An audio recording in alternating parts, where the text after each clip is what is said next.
Where to start today? Well, first we lost a good friend of the show, Gary Rourke of Ubon's Barbecue. And we didn't lose him like Opie loses most of his friends. Gary passed on. And when Greg called me to say that he wanted to use this special end of summer Labor Day podcast as a memorial to the king of barbecue, I knew it had to be an episode that includes our favorite chef, the Mad Cuban, Carl Ruiz. The problem is, where the fuck is Carl? Now, the last I had heard, he was hanging out with our Westwood One Podcast Network suits, Tim Sabian and Robert Mathers. Yeah, that's trouble to begin with, but Carl's a big boy, and I'm guessing he's got his face buried in vagina casserole, or he's busy putting his new restaurant together.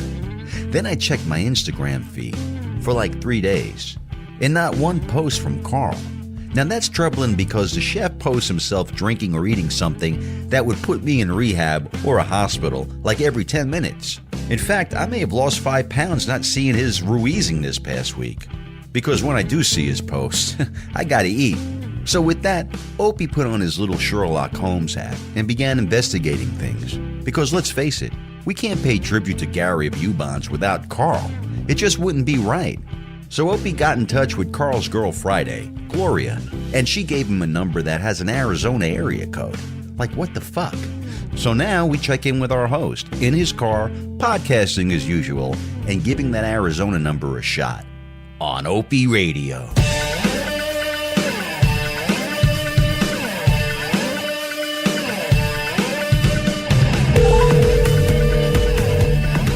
Hello? Carl! Yo, what's up, Mo? Carl lives! What's up, Carl? What's going on, cuz? Lamb Chop is alive! I'm alive, bro. I went dark, huh? You haven't posted on social media in about 4 or 5 days. I texted you. You never wrote me back. Then I freaking got a hold of Gloria. All I know is she said that you lost your phone in New York before you flew out, whatever that means. And then finally, you started calling me from some weird number with an Arizona area code. And I called that number back, and here we are. Here we are. What's going on, Carl?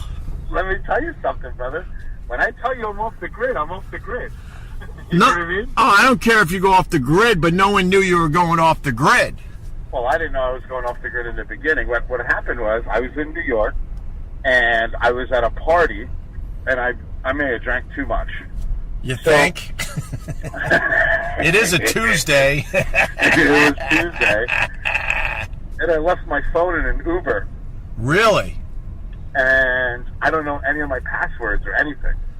So then I call Gloria, and I'm like, hey, I have no phone. I'm flying to Orlando because Guy Fieri is opening a new place called Chicken Guy. It's like a fried chicken place, which was delicious, by the way. Oh, nice. So you should see me. I landed Orlando. I can't locate anybody. I don't know anybody. Nobody knows me. I have $5,000 in my fucking in my pocket, a check card, and cigarettes. Right. And I roll up, and I figure out, where this guy thing is. And they had security. You couldn't get anywhere. And all of a sudden, this one dude's like, holy shit, it's the Cuban. You know what I mean? Right. And I'm like, hey, what's up? And then I hung out with Guy. We did the thing. And I said, well, now that I'm here, I'm going to Miami. I got no phone. I got nothing. I'm Cuban. I'm going to go where I'm safe. So I rented a car, and I drove from Orlando to Miami and just started balling. And then just word got out that I was here, like in Miami. Like just some people, like sightings. Right. And all of a sudden, my buddy Richard Hales calls me, and he's a great chef out here.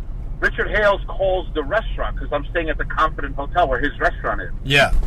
And they bring me a fucking cordless phone, like 1989. I was going to say, like it's Miami Vice. Yo, it was straight Miami Vice. Right. And he brings the phone, and he's like, yo, what are you doing in my fucking hotel? And I'm like, living. You know what I mean? Right. So he's like, yo, I text you for 3 hours, bro. I'm like, well, I've been at the bar for 3 hours. He's like, I literally called the restaurant to find out why you were mad at me. I said, I have no phone. And then I hooked up with him, and then I'm walking down the hallway, and I see a bunch of girls that I know from out of state, and now I'm not leaving. Well, good for you. Did you get a new phone? Yeah, I just got a new phone. Right. It's up in my room. I don't even want to turn it on. Yeah, no, I called this weird Arizona number because also I'm getting phone calls from this weird Arizona number, and then I get a text from you going, "Yo, it's me. Call me back." What's the Arizona number about? Hey, man, I make friends, man. Some are cuter than others. Just making friends. Just making friends. Right. I make a lot of friends. Single Carl, and let me tell you something. Opie, one of the most peaceful weekends without a phone. Yeah. I'm in Miami. It's Labor Day weekend. Everyone around me is beautiful, and I'm making sure of it. You got to see my bar tab. It is embarrassing. I could only imagine, man. It's embarrassing. Embarrassing. I've been drinking champagne for 3 days. No text. No nothing. Nothing. Just 1988 straight party. Straight old school Ruizing. But were you jonesing to post on Instagram or Twitter or any of that shit? Because none of us can live without our phone. Not at all. Really? God bless you. Everything around me was so delicious, Opie. Right. Oh, my God. I mean, there was not one ugly person around me. Yeah. And all the girls like me because I have no phone, so I'm paying attention to them. You know what I mean? So, like, everybody's on their phone, and I'm literally looking at people's eyes like, all right, so tell me then, when did you find that puppy? You know what I mean? Like, yeah. People became my social media. So next thing you know, I got 20 cats around me, and we're jamming. And we are jam motherfucking.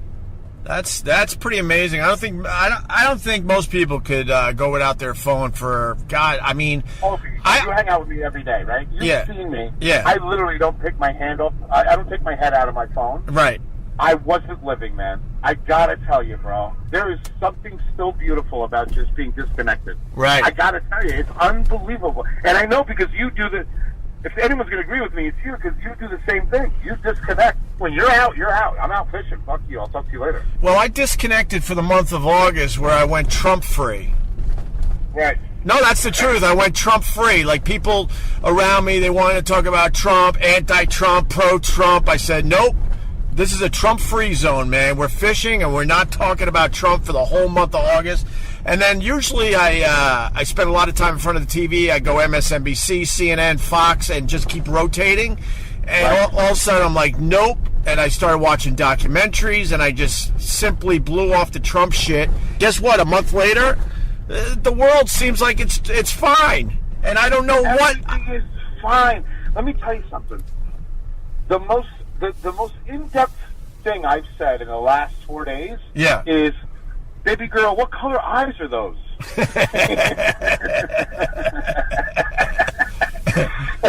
the way, look, man, you're not fooling me. To get you off your phone for 4 or 5 straight days and not even have a phone, that means Carly's got a crushy poo. No, I don't. That's all rumors. That is all rumors. Carly's got a crushy poo. Carly's got a crushy poo. I'll leave it. You know what? You really.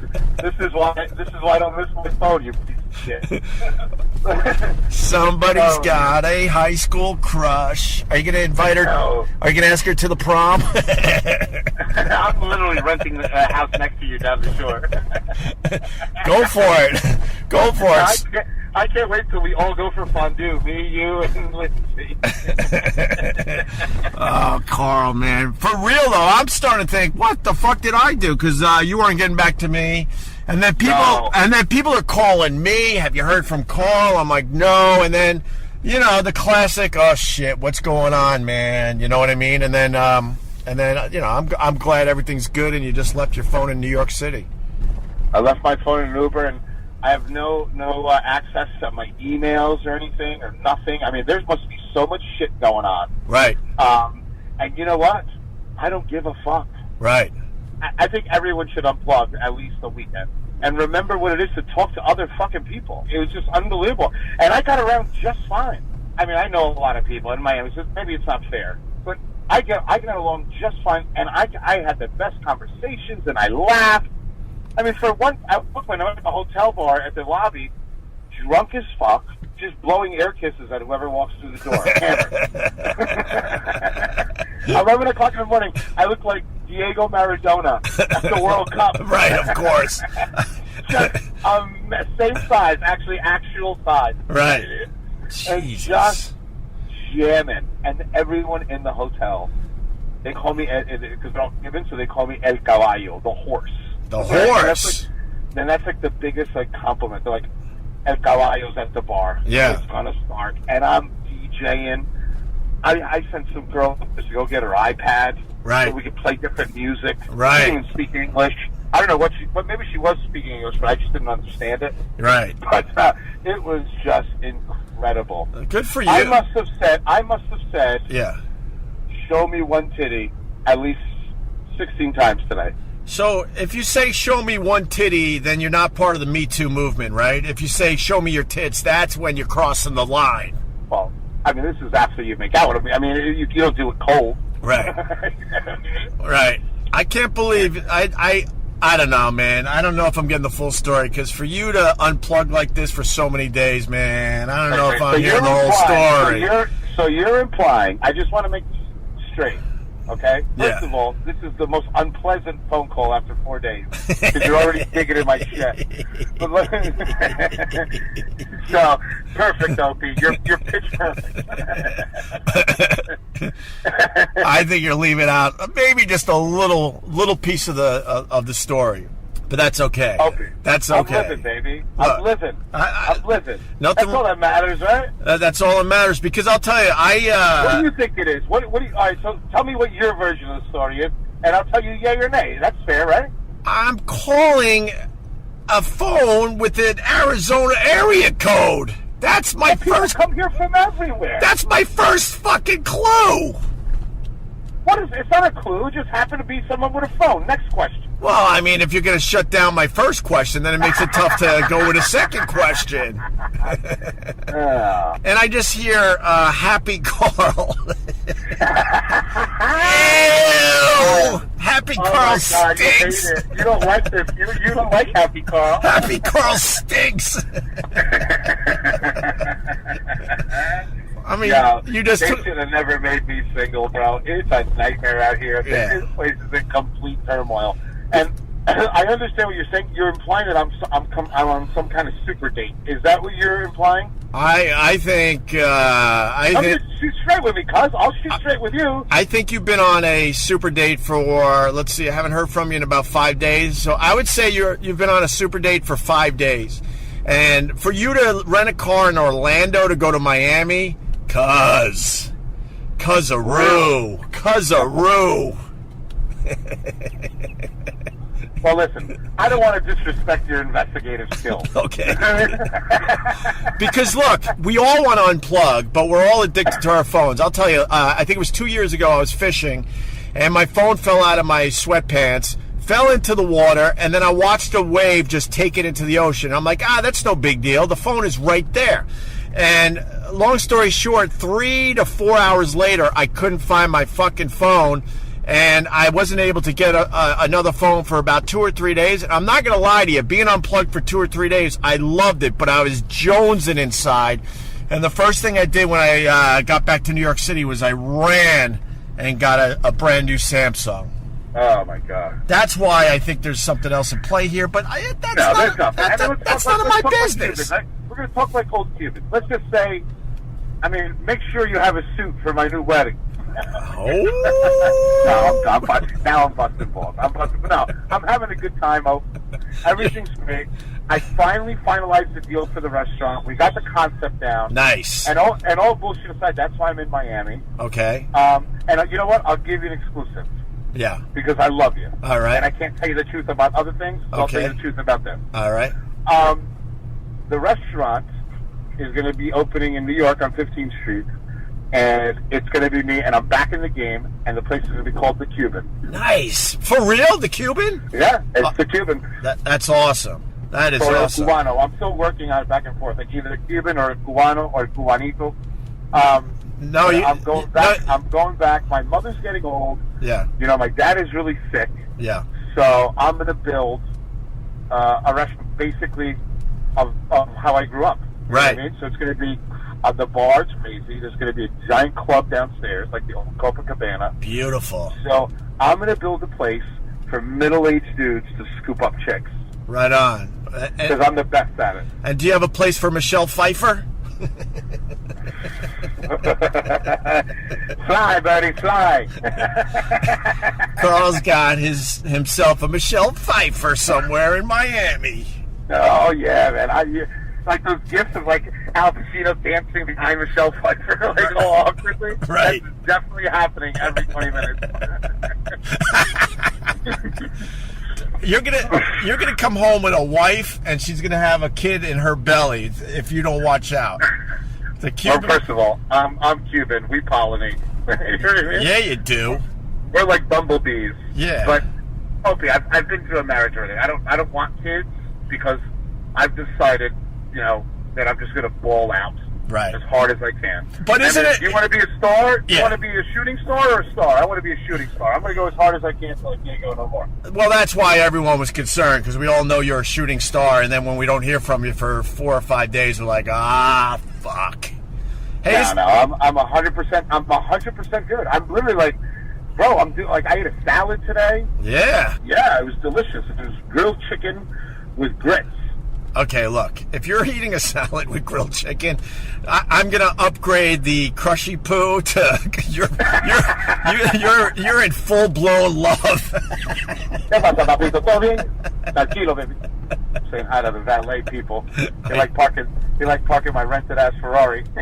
Oh, Jesus Christ. Oh yeah, bro. I'm in Miami. You gotta see me. I'm wearing a Hulkamania t-shirt and clogs. Oh, that's perfect. That's you. So, is it true that most Cubans conceive their children on a dance floor? Absolutely 1,000% correct. Right. I was definitely conceived at some shitty Spanish club in Passaic, New Jersey. like half of me is stuck on some Cuban's espadrille. What? Like you could tell. Like my grandfather used to say, like you were conceived during a fast song. Your brother was conceived during a slow song. That's why most of the stuff got inside. Oh, that's hilarious. Yeah. That's the difference between you and your very, very straight-laced brother who doesn't really party or do anything. He was conceived during a slow song. You were conceived during, what, La Bamba? I was La Bamba during the plane accident. Oh, my God. Just a plane crash on the dance floor. Dude, how do you deal with Miami, though, man? I've been to Miami, I don't know, 3 or 4 times over the years, and the people down there are so fucking beautiful that it makes you instantly depressed. I love beautiful people. Yeah. I love beautiful people. But you have to drop your own number down a few digits when you're in Miami. Yeah, I mean, me, like in New York, I can fish a solid 7. Yeah. All day I can catch 7. Yeah. I mean, in Miami, if I'm batting 3 to 4.5, it's too much. It just proves that God is very, very cruel. He is, but the thing is, in Miami, you have to regulate, right? So you have to compensate for a lot of shit. Right. So you need a giant fucking room. Yeah. That the girls can see from the pool. Yeah. And you need something red with a horse on it. Right. And then you'll maybe, if you play your cards right and you don't slur your speech, you're going to be hitting 6.5. All right. All right. You know? So yeah, there's rules down here, and if you play by the rules, you're going to win. Right. If you show up here looking like you're in Nantucket, you're done. Right. You're done. I mean, I'm literally walking around with jewelry. You know what I mean?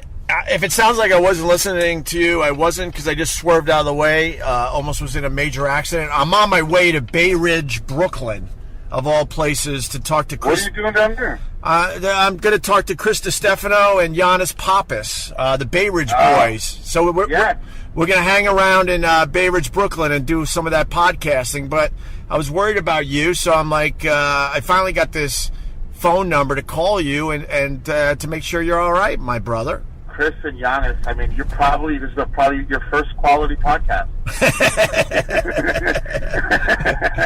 You made it, kid. It should be fun. I'm meeting Chris in his empty... Oh, they're so fucking funny. I tell you, Chris is one of my favorites.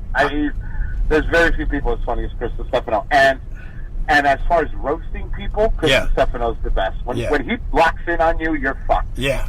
he has the social wherewithal of a fucking time bomb. You know what I mean? He likes the Hispanic broads.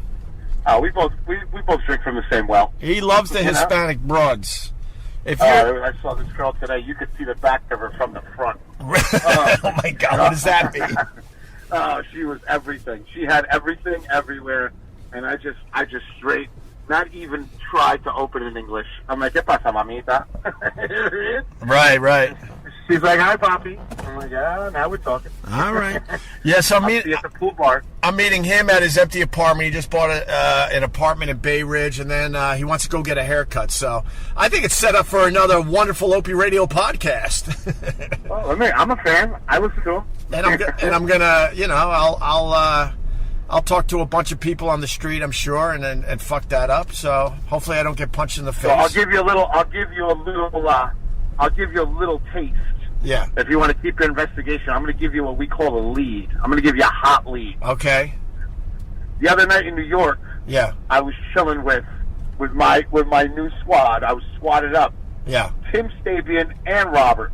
Oh Jesus! No. And Sherrod Right. and Vic Henry. Right. I was at full power in New York City. At full bawling power. Wow. It was incredible. I was giving out steaks like it was a scratch off. You'll get a steak. You'll get a steak. It was incredible. Taking care of everybody, and then that led to what happened? I said You're breaking up. I said taking care of everybody, and that led to you leaving your phone in an Uber, and then jumping on a plane to go to Orlando, and then renting a car and driving to Miami, all without a phone. You're nuts. Yeah, all of this happened. All of what you're saying is true. So, Carl, this podcast became very different than what we were going to do. It's the end of summer, and I was going to just do a few minutes with you. That's why I've been trying to track you down, because Gary from Ubon passed away, so we wanted to, do him right. So Joey put together like 20, 25 minutes of Gary just crushing at the New York City Barbecue Fest. I was lucky to meet him because of you. You brought me into that whole world, and the whole Ubon family and the whole barbecue family really made me feel at home. And Gary just crushed it with the old school jokes and the stories, and we had just the time of our lives. And then hold on one second, Opie. I understand. Hold on a second. Can I get a Jim Beam double and an Amstel Light in a glass? Yeah, no, I understand, Opie. Go ahead. Are you? Oh my God! You know what? If Gary's listening to this in heaven, he's like, "Yep, perfect. That's exactly how you should handle my sudden death." Oh my God, what's wrong? No, we loved Gary, obviously, from Ubon's, and I really want to thank you, man, for introducing me to him, because he was one of those guys. I only knew him for a short time, but he's one of those guys that I felt like I knew him my entire life. And it was such a bummer when you called me about a week ago and told me that Gary, died of him. It was. I mean, let me tell you something. I don't know how to say this. That's not going to make people upset, but I got a list of 1 million people that I wish died instead of him. Yeah. He was. Very few times in life do you meet the genuine article. Right. Yeah. Thank you very much, honey. Hold on one second. I'm saying room 1101. The big one. Oh my God. Note to self: don't let Carl speak at my funeral.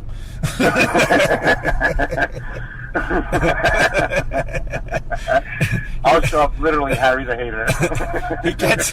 he gets ADD when he sees a bar. Oh my God. So Gary's a genuine article. Yes. You know what I mean? And one thing that actually triggered me to really not give a F about what's going on with my phone and all that was him. If Gary could do one more thing, it would be enjoy other people. Right. And I think we forget that every day. Like, when I met Gary, I was a Spanish kid, a Cuban kid, business to talk or know anything about it or barbecue or anything like that, and he opened his arms and treated me like one of the family, no questions asked.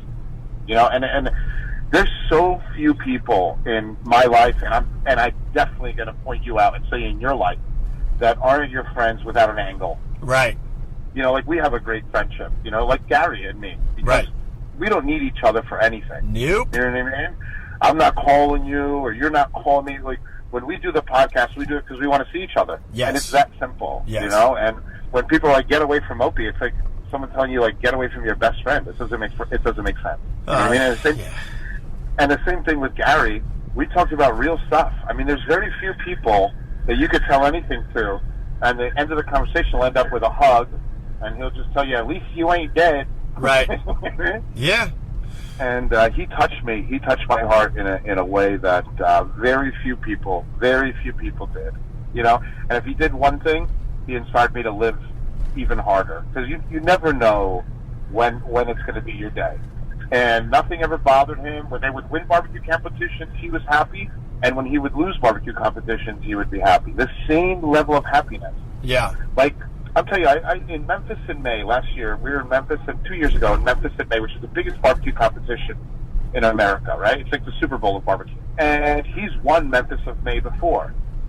So when he didn't win the year that I went, he threw a party like he won. And everybody showed up. Like, he didn't care. His ego wasn't hurt in the least. He didn't care that he came in 5th place or whatever. He threw the same party as if he would have won. Yeah. And that's who Gary was. He was the most consistently honest and loving human being I've ever met in my life. And he didn't know me from Adam. Like, he didn't, you know, it's not like, you know, he didn't want anything from me, nothing. He just wanted me to drink a Bloody Mary and say them stupid funny stuff that you say. Right. That was it. Yeah. He was one of those guys that, like I said, I only knew him a very short time, and I was really excited that he was going to be part of the podcast. I couldn't wait to do it again with him. But he was so full of life. He meets me. He made me feel like one of the gang. And he made sure I had a drink and food. And he also knew that, you know, he could have fun and tell some of his jokes and tell some stories. And he didn't care how it came out. He just knew. He didn't care. He just knew we were all going to sit around and just have a good old time, man. Was he a monster in the barbecue world? He was a monster. I mean, he has more trophies than you have pink slips in radio. Well, that's a lot of trophies then. Exactly. That's how good he is. Right. I heard from Craig, you know, the barbecue ninja. Sure. He called me at 8:30, and the way the way that they talk in the South, it's just like it'll hurt you right to the bone. Yeah. You know what I mean? Yeah. He calls me up and he's like, "Hey, Poppy's gone. Poppy's gone," and I'm like, "Son of a bitch!" Right. And I just hang up the phone. Right. You know what I mean? Like Poppy's gone. And then I remember I called Bill Durney. And, you know, Bill Durney is one of the best barbecue guys in the country and has known Gary. We called him Poppy. Yeah. And he's known Gary his whole life. I mean, his whole professional life. And it was so funny to see Billy, such a tough Brooklyn guy. Right. And I get choked up just thinking about it. And I call Billy, and I'm like, "Billy, you know, Poppy's gone." And he just quietly, he said, "We lost the king today." Right. We lost the king. And that was it. Wow. Wow. Whew. Bro, I just got a bit teary-eyed. Me too. I mean, every once in a while, one of these really hurts, and you realize only the good die young.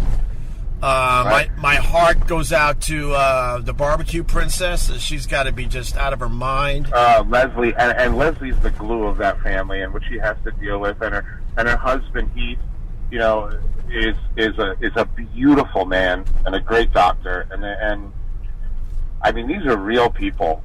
These are real people, and I'm glad that I was able to.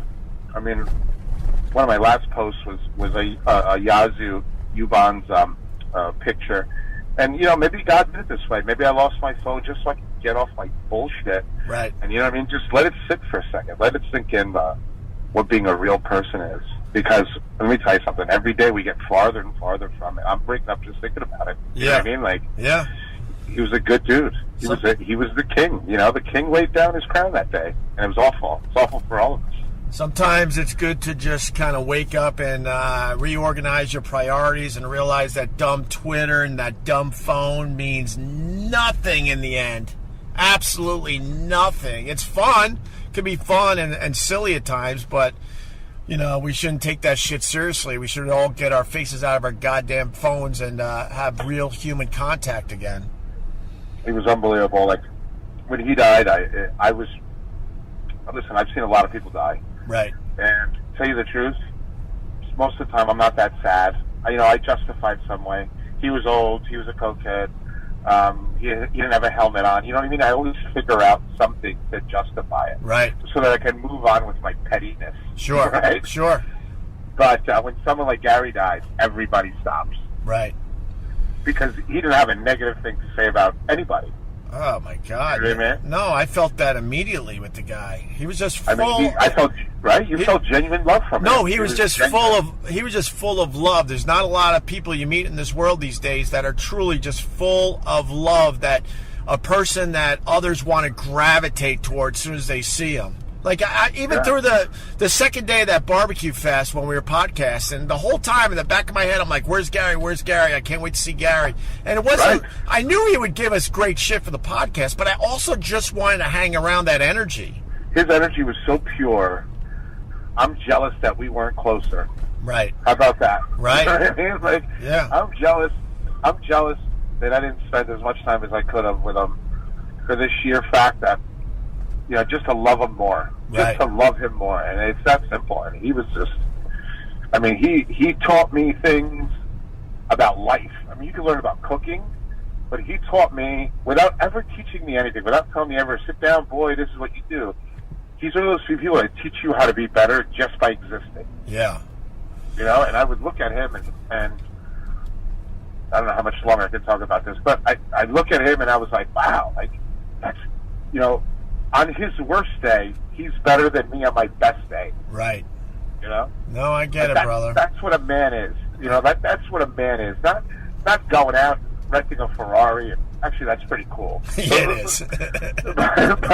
but not doing all this flashy shit. Right. The real stuff is being able to love someone for no other reason than just to love them. Yeah. You know what I mean? And as New Yorkers, I think that's our number one thing that we missed. Right. Like we just, like me and you, like it's hard for us to talk about shit like that. Most of the shit we do is bullshit. Right. You know what I mean? Yeah. And this guy had zero bullshit.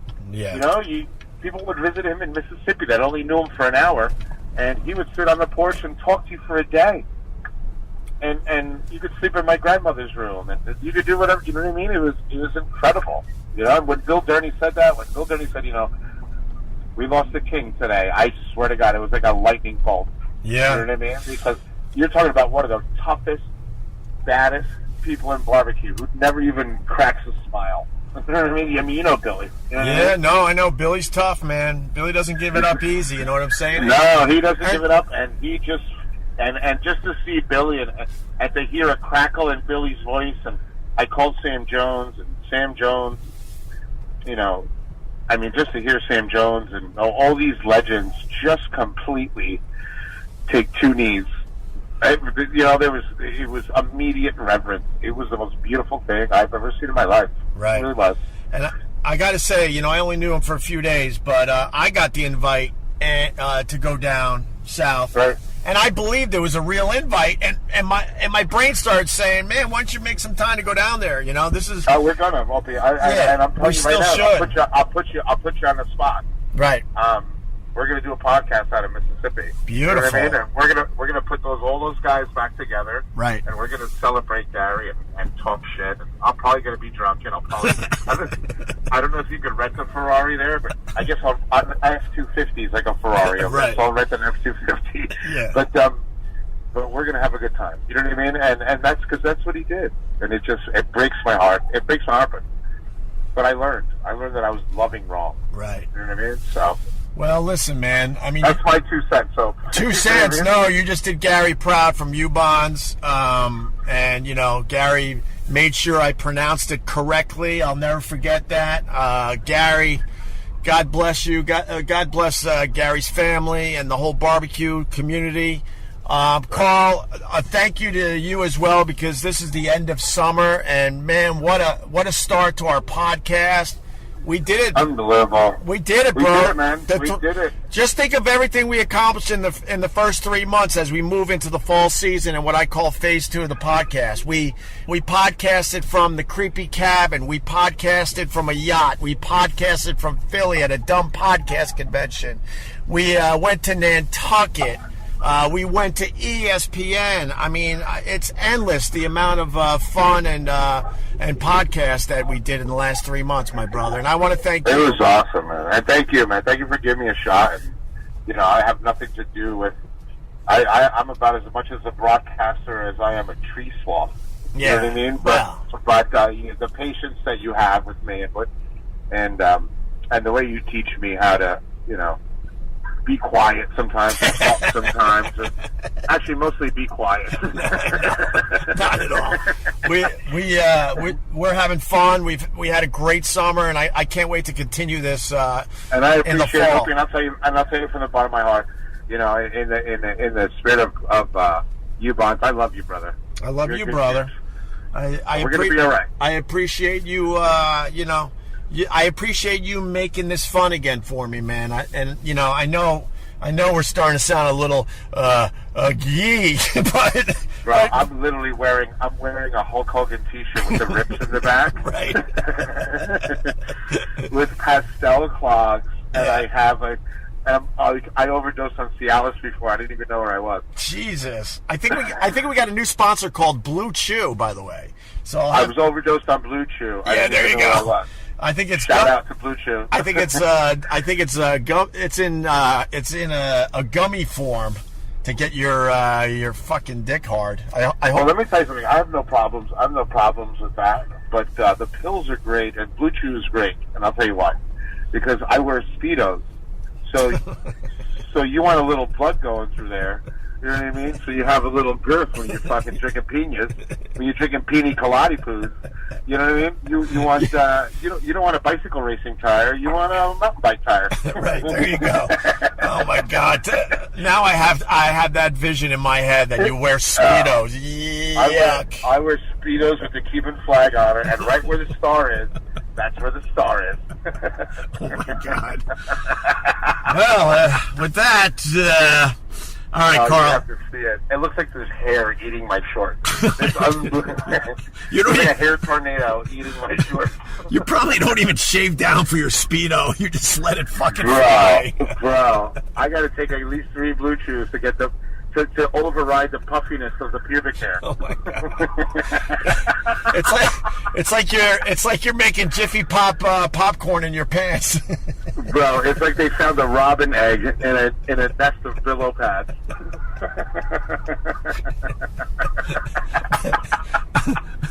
Bob Ross is painting fluffy clouds in your Speedo. I got 16 happy treetops. Jesus Christ! I really turned out to be a piece of shit. I'm gonna go old school. You got Oscar Gamble in a leg lock. I swear. Oh, look up Oscar Gamble, you fucks, and you'll get it with his giant afro where his fucking baseball hat didn't even fit on his head. I wish you could smell my hand. It's like Ancestry.com. Oh, my God. All right, bro, let's go. You go back to Miami. I'm pulling up to Bay Ridge, Brooklyn. I love you, man. I love you, bro. Wish me luck. I'm gonna be talking to Chris DiStefano and Giannis Pappas, the Bay Ridge boys. So I'm looking forward. Listen, can you ask them one question? Yeah. Are they fucking? Yes or no? That's my only question I have for both of them. You have to ask them. Yeah. Carl wants to know if you guys are fucking. Yeah. And the second thing I want to say as I close this out is, I love you, Gary. Rest easy, brother. And you fuck one goat. Hey, man, that's a good setup. So what we're going to do, Joey really worked his ass off for us. He went through the barbecue episodes, and he put together about 20, maybe 25 minutes of Gary just crushing and us all hanging out as one happy barbecue family. So that's how we're going to close this out, Carl, all right? All right, good, man. All right? I miss you, Opie. I really do, man. And thank you. And I know I'm melancholy right now, but I love you, brother. I love you, too, and I really brother. do. I don't care if this is on the podcast or not. I love you. No, you know? Yeah, it's kind of awkward when you say it when it's not on the podcast, but That's trophy. That's why I love you. You're a genuine double grade A piece of shit. with a giant heart. That's what confuses everybody. Well, that's why you keep getting hurt. You're right. You know what I mean? You give all these people careers, and they give you shit. Oh, I love you. Now I love you. I don't love you like Chris loves Giannis Pappas, though. You know, we really with that sticky mouth. We have our boundaries. Those two, I don't think they do. Oh no. I mean, if one trips, they're fucking. Yeah, there you go. All right, I just pulled into a spot in Bay Ridge, Brooklyn. Carl, you enjoy Miami. I'll see you back in New York.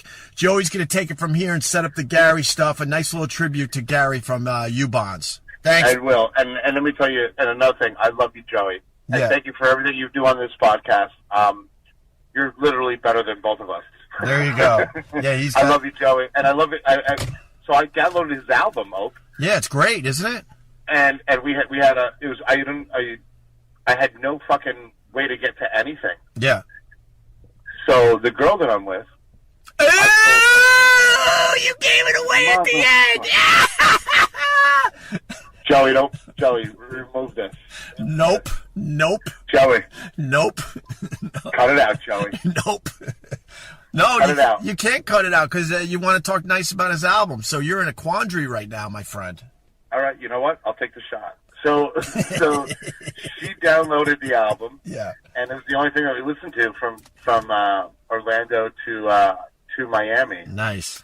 As I was spitting Dunkin' Donuts ice cubes at her, fucking screaming. Right. I gotta go to rehab. All right. Just go. Go have fun, Carl. I'll talk to you soon.